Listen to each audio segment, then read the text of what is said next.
మన రక్షకుడును మన ప్రభువును అయినటువంటి క్రీస్తు యేసు యొక్క గొప్ప ఘనమైన నామములో అందరికీ ఈ ఉదయకాల సమయమున శుభాభివందనములు తెలియజేసుకుంటూ ఉన్నాను.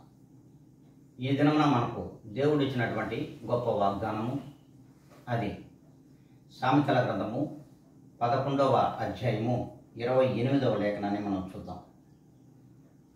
ధనమును నమ్ముకుని వాడు పాడైపోవును, నీతిమంతులు సిగురాకు వలె వృద్ధునందుదురు. దేవుడు తన యొక్క స్పష్టమైనటువంటి లేఖనము ద్వారా మనందరితో మాట్లాడుతున్నాడు. ఈ విషయములను మనము గ్రహించలేకనే పోతున్నాం. వాగ్దానమును మన జీవితంలో నెరవేర్చుకోలేకపోతున్నాం. కారణం, ఈ లోకంలో ఉన్నటువంటి ధనం మీద వ్యామోహము చేత ఈ లోకంలో జీవిస్తున్నాం. అట్టి వాడు పాడైపోతారు అని దేవుని యొక్క వాక్యము సెలవిస్తుంది. ఎప్పుడైతే మనము ధనమును నమ్ముకొని ఈ లోకంలో జీవిస్తామో అట్టి వారు లోకంలోనే పాడైపోతున్నారు.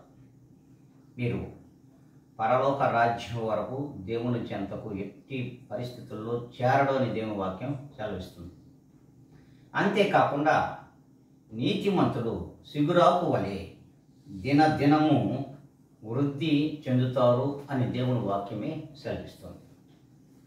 మరి ఈ నీతిమంతులు ఎక్కడున్నారు? ఈ లోకంలో ఎక్కడ కనిపిస్తున్నారంటే, ప్రభువుని స్థిరముగా విశ్వసించి అట్టి స్థిరమైన నమ్మకము చేత ప్రభువులో జీవించుచున్న వారిని, ప్రభువే సర్వస్వము, ప్రభువు కొరకే నేను బ్రతకాలి, ప్రభువు కొరకే మరణించాలి అని ఎవరైతే అనుకుంటున్నారో, అంతేకాకుండా తమ్మును తాము ప్రభువులు వారికి ప్రతిష్ఠించుకుంటారో అట్టి వారిని నీతిమంతులుగా ప్రభువులు వారు మరి స్పష్టంగా మనకు చూపిస్తున్నారు. ఇట్టి నీతిమంతులు సిగురాకు వలె దినదినము దేవునిలో వృద్ధి చెందుతారు. మరి ధనవంతుడు లోకంలో ధనమును నమ్ముకున్నాడు కనుక ఈ లోకంలోనే పాడైపోతున్నాడు. ఎట్టి పరిస్థితుల్లో కూడా ప్రభువులు వారికి ఇష్టడుగా బ్రతకలేడు అని దేవుని వాక్యం సెలవిస్తుంది. మరి ఏ రీతిగా మనం ఉన్నామో మన యొక్క అంతరాత్మలను పరిశీలించుకొని దేవునిలో ఏ దినమునైనా సరే మనము నీతిమంతులుగా బ్రతకాలి, దేవునికి మాదిరికరమైన సిగురాకు వలె మనమును వృద్ధి చెందాలి అనుకున్నట్లయితే అందరం తలలో ఉంచుకుందాం, కళ్ళు మూసుకుందాం, ప్రార్థనలో ఎక్కిద్దాం. సర్వోన్నతమైన స్థలములలోను దివిని భూమిని స్పష్టంగా పరిశీలించచ్చు,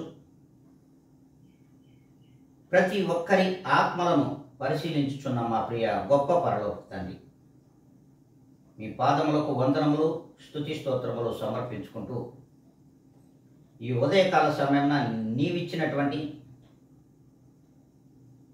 గొప్ప వాగ్దానమును మీరు మా పక్షముగా ప్రభా నెరవేర్చుటకు కృప చూపమని బ్రతిమలాడుకుంటున్నాం. ప్రభువా, మేము అందరము కూడా విశ్వాసము అనబడే సార్వత్రిక సంఘములలో ఉన్నటువంటి ప్రతి ఒక్కరూ కూడా ఈ లోకము వైపును ధనమును నమ్ముకొని పాడైపోకుండా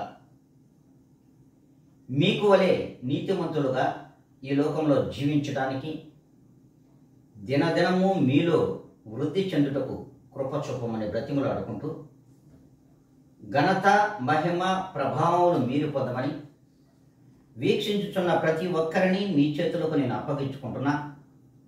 నన్ను నేనుగాను అతి మిక్కిలిగా తగ్గించుకొని యేసు క్రీస్తు నామములో అడిగి వేడుకొని ప్రార్థిస్తున్నాను మా ప్రియ గొప్ప పరలోక తండ్రి. ఆమేన్.